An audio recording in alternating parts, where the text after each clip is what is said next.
That's what embodiment is to me. That's the difference between intellectually understanding some of this stuff and embodying the energy that is yours and owning it. Like, I've got this and I'm awesome. It's me again, Catherine Roten, your travel-loving, get in the room, take action event junkie. Thank you for joining me today as I share with you what's happening in my life and those of our guests on this crazy, fun ride of entrepreneurship. Not too long ago, I was your standard corporate high-achieving woman taking the path everyone thought, including myself, should be taken. After one personal development event, investing in coaches and masterminds, this corporate girl took the risky leap fully into entrepreneurship. It has been constant messy and imperfect action, but that's what this is all about. You do not need to be perfect to make an impact on yourself or other people. Come with me on this journey and get ready to start taking your own imperfect action in your life too. Welcome back, everybody, to the Imperfectly Impactful podcast. I am so excited for today. I have a very special guest on. I was just on her podcast a few weeks ago, and I had to bring her on here because she is an expert in human design. And it's something I have actually been diving into more and more, and really has, I think, helped me find who I am and reassure me that what I'm doing is the right thing. Human design has so much depth to it, which we'll dive into a little bit more, a lot more, whatever comes from this. But today I have Nicole Laino. She, like I said, is human design expert. She dives into a little bit of NLP. You have genie keys. There's a little bit of everything that you do, as well as you are the host of the Unshakable with Human Design podcast, which I highly recommend you go find her and listen to her there. But Nicole, I'm so excited to have you here today, and welcome to the show. Thank you for having me. I'm so excited to be here with you. Thank you for having me on. Of course. It's like I said, human design has been a big thing that I am not new to, but fairly new to, honestly, in the last year, that I finally started learning more about my human design. For anyone listening, I'm a generator, profile 4/6. Nicole, do you want to share real quick what you are as well? Sure. I'm a 5/1 emotional manifesting generator. There you go. So for anyone who doesn't understand, we can explain a little bit more about what human design is, but when you know this, I feel like there is so much depth and knowledge about yourself and how you work, both in life and in business, that can come from it. And that's what we're kind of going to be sharing today. But before we do that, I want to allow you, Nicole, to share a little bit of your story of how you found human design and got into this world and decided to dive deeper. Yeah, I'd love to share. Thank you. So my path, so being a manifesting generator, one of the things that helps with human design is it can really get you to say, that's me, and really accept it rather than treat it like something you need to change or fix. My life was definitely something I felt like I needed to change or fix at different times, because it does not, for a lot of manifesting generators, we're very multi-passionate. We are different than our generator brethren like you, our sisters, because you guys have a little bit more of an ability to stay on track, to move consistently in one direction. You might have other passions and things that you explore, but you sort of stay on that same track. So you can get there, more of that like deliberate building. Whereas manifesting generators, our path winds a lot more. We are very multi-passionate, and it doesn't mean that the other types aren't, but it means that being multi-passionate is how we live our purpose. Like, we can't do it. We can't live our purpose, which human design gives you your purpose, which we can talk about if you want to go there. But your purpose can't be fulfilled as a manifesting generator unless you're exploring all the things that feel right to you at that moment, which means that your path might look kind of crazy to the outside world. Flaky, can't stay with anything, you're all over the place, why don't you stick with anything? These are the things that I heard for a very good portion of my life. Now, so I'm prefacing that because when I start explaining my story to you, you're going to be like, whoa, where did all this stuff come from? I promise you, there's a rhyme and reason to it. I started out, my early life, I was an actor. And that was like, my passion was creativity. I wanted to live through story. Stories impacted me. They changed my life. They gave me a place to escape, because I was a shy kid who did not have a lot of friends. And I escaped in art, and I was really taken by that. And I wanted to be somebody else. I wanted to explore it. But what I've also realized is that I was honestly really, really really impacted and infatuated with human behavior. I was so inspired by it and so into it, fascinated by it. And then I ran out of money as actors do, and I had to get a job. So I went to business school, by the way, because that was what you're told to do. I wanted to do something that made sense to the outside world. So I was like, oh, I'll never be an actor. So I'll get a business degree to fall back on. And I hated it. And I really did not enjoy that at all. And I did not finish school. I dumped that. I dumped that boyfriend. I got out of that. And then I got a corporate job on Wall Street. Again, pendulum swinging from one end to the other. Because I did always have an interest in business. I just didn't really like the way they taught it in school. So I really excelled at the job on Wall Street. I never intended to stay there. It was supposed to be this temporary thing that I did, and I was just going to do it. I was going to work on this project, and then I was going to be out. But then they kept extending my contract. They kept asking me to stay. And then finally I said, all right, fine, let me see what the offer is. They made the offer. I was like, oh my goodness, I'm running around New York City with no health insurance, scared I'm going to get hit by a bus and be bankrupt for the rest of my life. You're going to give me health insurance. You're going to give me a bonus. You're going to give me this like big salary. Okay, I'll do it. And that felt right at the time. It really did. And I excelled there and I learned so much there. And it helped me flex that business muscle that was always there. And I'd rather get my hands dirty with it and be working with it than sitting in a classroom learning about concepts of business that never really spoke to me. But then that time ran out. I actually was diagnosed clinically depressed. I about this was after the 2008 credit crash. When the market crashed, everything changed. The environment there changed. I definitely changed, but the firm changed as well. What was once felt like a very collaborative, helpful, supportive environment then suddenly became very like protectionist of like where the 1% of the firm was really protecting their interests. And they really didn't care who on the bottom fell out from that. And that didn't feel good. And I also think I was evolving. And there was one of the first times I remember my intuition really kicking in and speaking loudly through that depressive state and saying, this was right for you at one point, but it isn't right for you anymore. It's time to go. And while I knew that, that was scary. That was a really scary leap to take because I had the title, I had the fancy position, I had the big salary, I had bills to pay, and I didn't know what if it wasn't that and getting another job like that, where was I going to make the money to support the lifestyle that I had?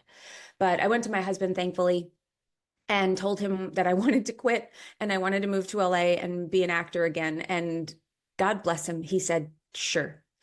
And yeah, I know, good guy, right? I know. But he looked at me and he said, I know that you're not yourself. I know that you're miserable. I know that this hasn't been good for you. And I trust that something will come out of this. And I could get out of New York too. Like that would be okay with me. And we left.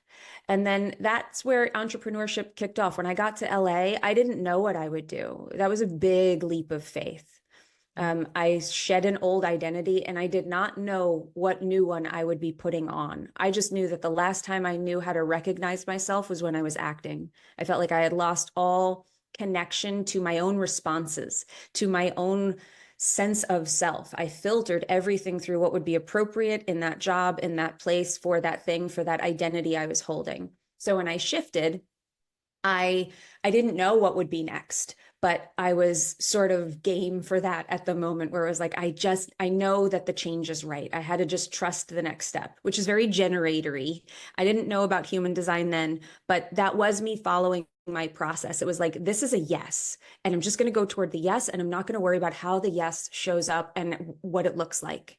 And then through that, I found entrepreneurship. I actually started a CRM, again, telling you lots of things in my past. I started a CRM just because I saw a void in the market and I created this system.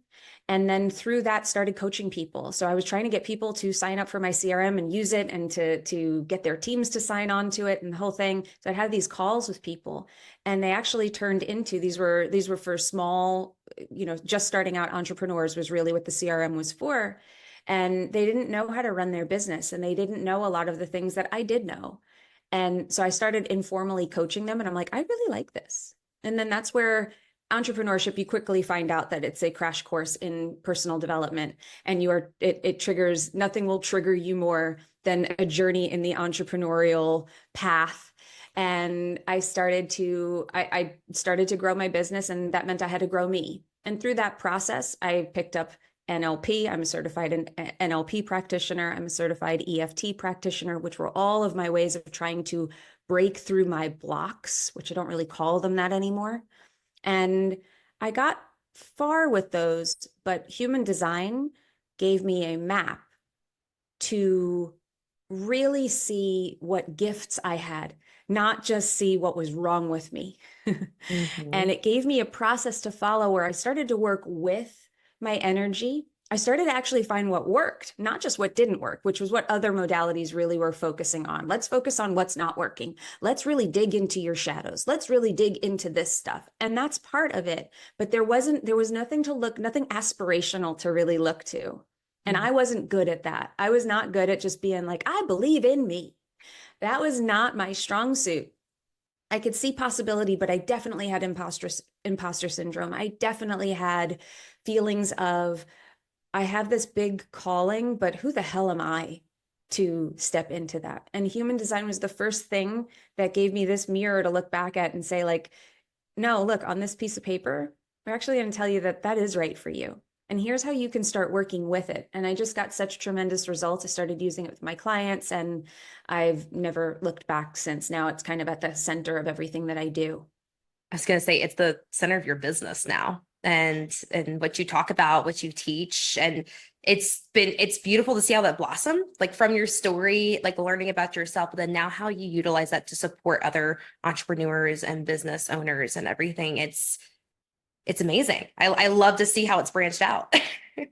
Well, if I look at my past was always a passion for human behavior and for business. And when I look at my chart, it's business and human behavior. That's actually like the two main themes of my quote unquote purpose as it's outlined in the chart.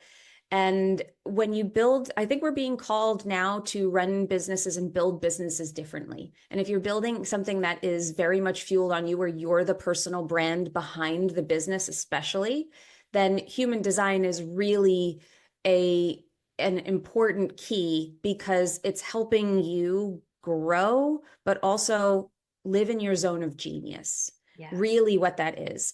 And when you start doing that and you start to allow your gifts to emerge, you're embodying them, you don't have to follow all the rules like everybody tells you to. There are still business rules that you need. You know, you still need a message, you still need a funnel, you still need offers, you still need people to buy from you and ways for them to do that. But the human design part can take a lot of the questions out of what those things should be or what feels good. And when you make decisions, they come from this grounded, centered place of just like, I've got this. Yeah. It's so fun to hear you talk about this because I feel like that's where I'm getting at with my business now and what I'm creating.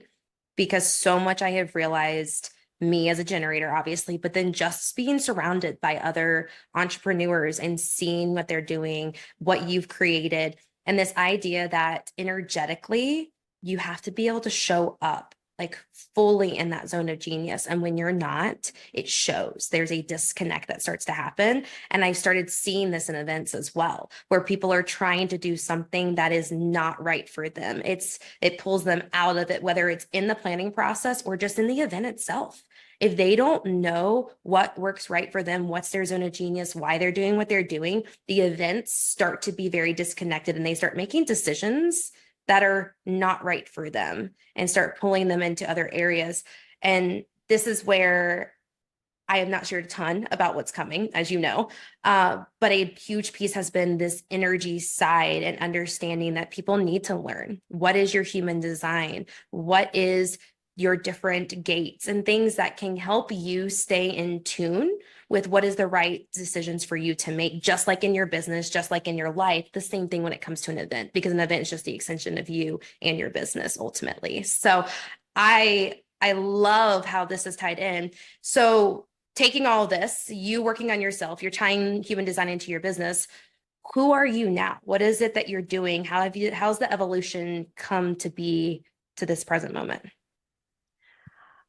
I mean, where I am now, I I think about the way that I used to make decisions. I used to hire lots of coaches and I still hire coaches. Like I'm not going to pretend like I don't have guidance, but I hire them for a very different reason now and I hire them from a very different place. I used to see somebody's results. I used to read the testimonials and I would just be like, I want that thing. And it was such desperate energy or it was so uber masculine. And now I can take all of that in as data, but I make it from a very different place of what is it that I need right now? What feels right? What do I feel called to? This has created so much space in my life because I would overcreate. Like I was always doing something and I didn't realize how much I was doing stuff without intention. And I don't do that anymore. I don't create without intention. I don't create for the sake of creating anymore. I really create offers, masterclasses, podcasts, everything that I do comes from a place of alignment or I don't do it. And that byproduct has been I've actually increased my revenue significantly, but I've also reduced my hours significantly. I work a lot less. So that's the impact because it isn't like a magic pill. It's understanding yourself and understanding how you move with less resistance. And if you move with resistance, then something's wrong. Take a pause because it doesn't mean that you just got to push through all the time. A lot of times it's you need to reevaluate and just notice where this is coming from. So it's just this beautiful place of observation. So now, like, I call what I do a soul strategy method. So it's equal parts soul and strategy. And I think that that's kind of where we're going now. I think that's what we're being called to. I think we've seen a lot of content where, what used to work on Instagram is not working anymore. What used to work with events isn't necessarily working anymore. It was a lot of cookie cutter stuff. And now I think we're being called to put our own personal stamp on everything that we do. And you can't do that if you don't know who you are. So that's where I feel like I'm a bit ahead of the curve because I feel like I've gotten grounded in that place now of I know who I am, I know what I offer, I know how I offer it, and I don't need to put energy into those other things. I love that. I feel that coming for me. I'm finally feel like as I'm starting to learn, I'm starting to discover. But I think the key is it's taken time. It's taken time for you to get to this point and to really understand full circle of who you are, but then also how can you use your gifts to help support other people and bring in those strengths that you have within you. Absolutely. And I do want to say that, like, the gifts, there's, in Gene Keys, there's an element of your chart we call your brand or your life's work. And it's kind of the thing that can be the shining element in your business, in your brand, in who you are as a person in your life.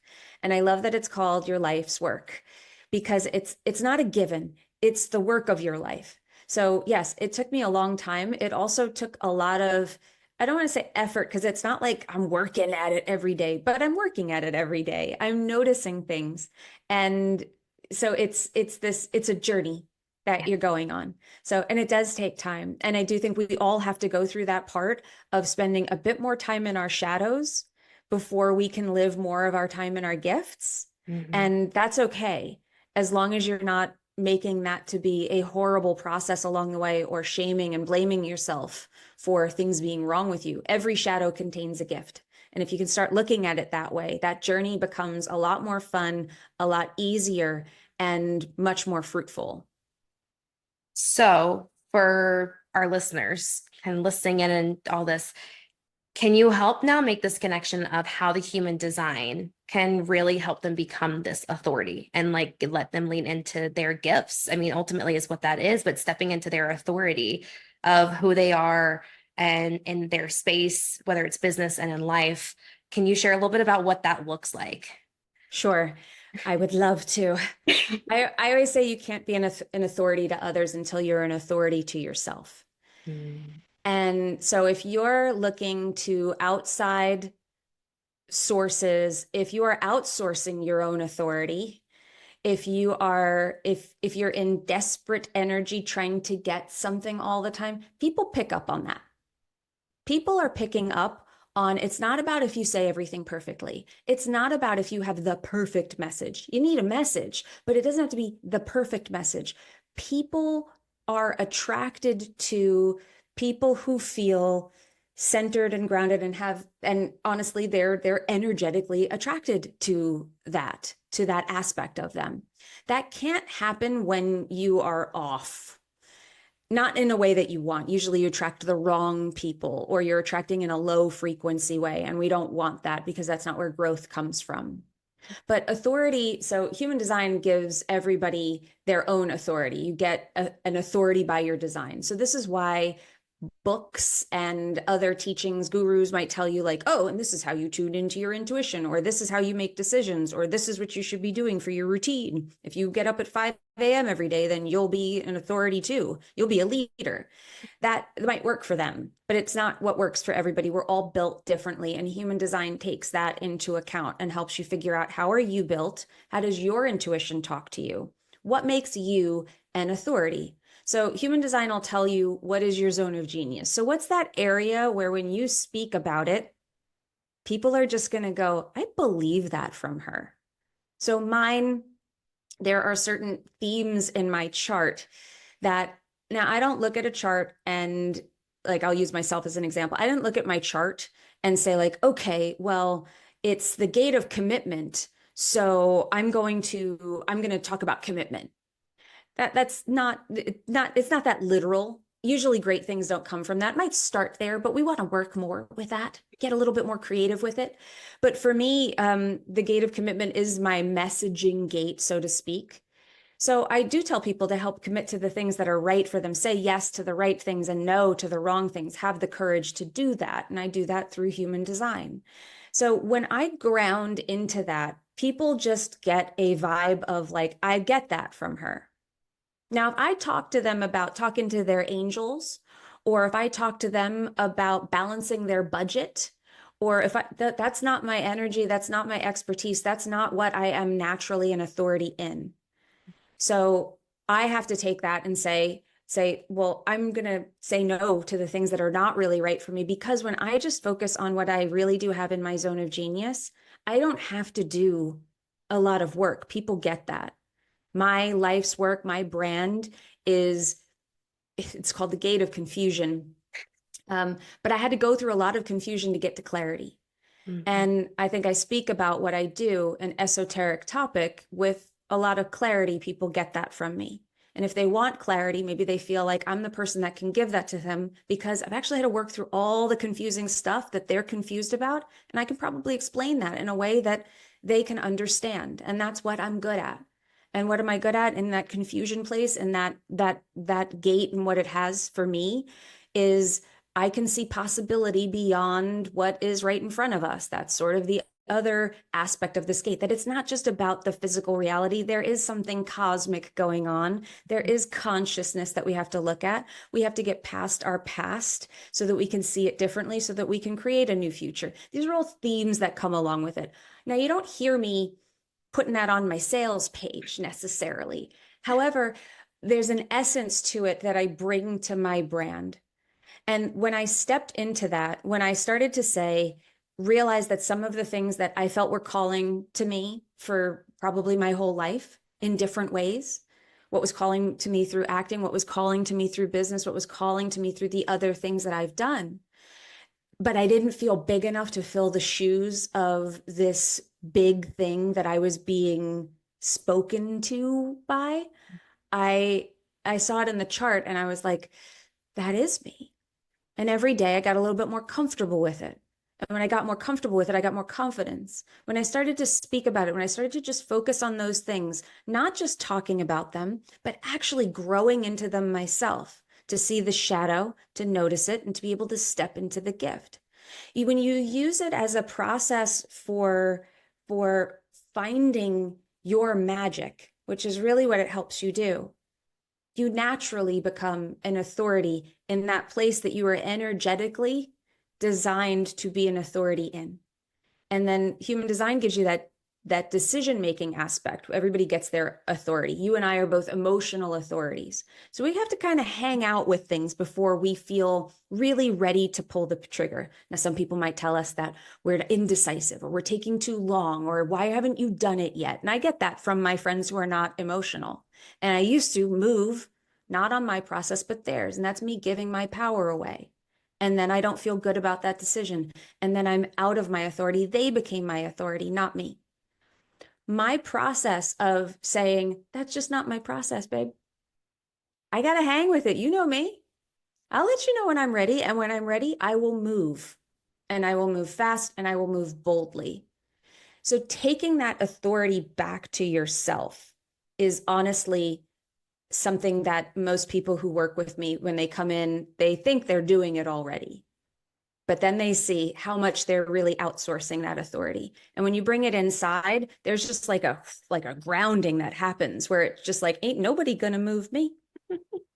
Not unless I want to go. And then there's the other aspects of fine-tuning your gifts, stepping into them. And then you start to be an authority without having to try to be one. You just are. That's what embodiment is to me. That's the difference between intellectually understanding some of this stuff and embodying the energy that is yours and owning it.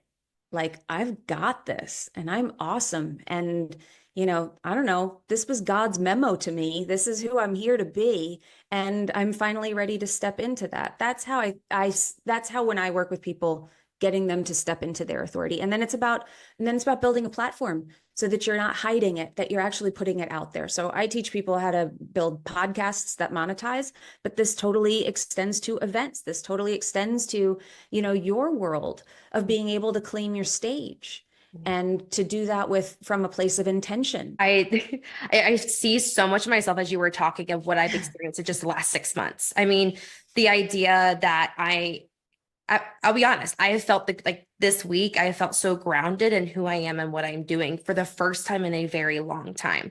And we talked about this, I think, on your podcast too, is I have kind of been pulled by external factors, other people influencing me and kind of telling me what to do, and me falling back into that very heavily masculine corporate world of these are the ways to do things. You need to be charging so much money and you need to be working with this specific client, that I started to give my power away and give that authority away to them, thinking that was the way I needed to do things.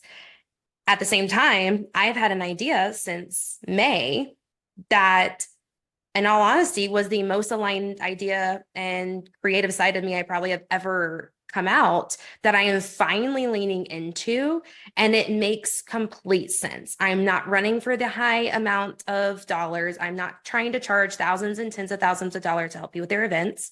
That is a piece of my business, but it's not what truly aligns with me.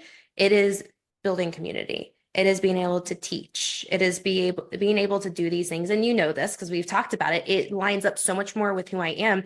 I'm showing up in a very different way. And a prime example is I'm hosting a masterclass next week. I had, for the first time, 25 people ever signed up for a training that I'm hosting.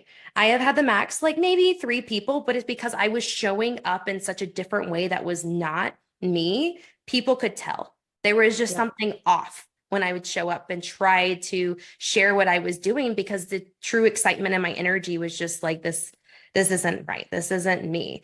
And as a generator, I know that especially is like when I am actually doing something I love and am passionate about, my energy gets poured into it and I can keep doing it and keep showing up for it and still have the excitement behind it.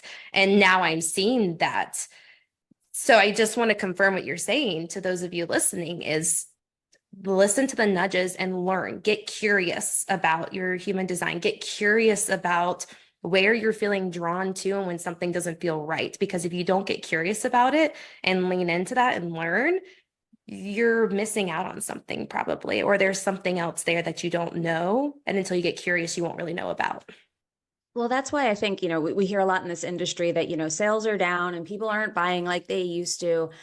I think that they're being more discerning. Obviously, people have been burned, but I think there's also a sense of, I know that I had it, like there's a problem with buying strategy, because what worked for somebody else may not work for you. You buy something, you invest in something, and then you find that like this just doesn't align with who I am or what I do, which is why I think you need these energetic personal components to your business so that you can make those decisions. So you can sit there and say, like, okay, that's the strategy. How does that feel for me? Not, well, they have all these testimonials and this is how they said to do it.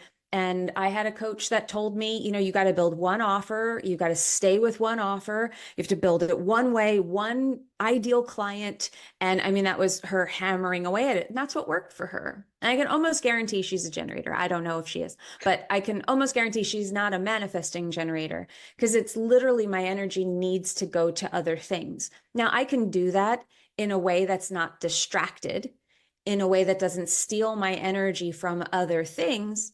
I have one big offer, but I also have other things where I feel like my energy can go when I need it to. And I know how to make those decisions about whether I'm doing that out of a sense of lack or fear or anything like that, as opposed to what just feels right. And if it feels right, I'll have energy for it. And I just need to trust that. So it's indispensable, I think, as we go forward, how we make these decisions. I did want to call out just the things that you were saying about like building community, teaching, and just the way, like, you're a 4/6. For those of you who are wondering about some of the specifics of human design, the fours are community builders. They're here to have influence over the people who they know and the people who know them. So it's very network driven of how opportunities come to you. So the fact that you're drawn to community, I'm like, yeah, that sounds about right. That tracks. And then the 6, I find that 6s are just like the best teachers. 6s are just visionaries, but they just see things from a very different perspective. There's a beautiful sort of grounded, calm quality to aligned 6s. So when you said all of those things, I was like, this makes so much sense. And then your life's work is gate 8, which is all about lifting people up and helping them find can be their voice. It can be, I always say it's like the agent to the artist, it's like, I'm going to put you on the stage. I'm going to get you in front of the right people. I'm going to show you how to do that. So I'm like, when you were telling me about it, I was like, this all sounds just right for you. And I will tell you, I think it was our conversation. I mean, I had a human design reading back in like May, actually, it was after everything. And I still had been sitting on this. And when we talked about my design and all my gates and just my profile, I was like, oh my gosh, this is why I keep getting drawn back to it. It's why it keeps coming back up.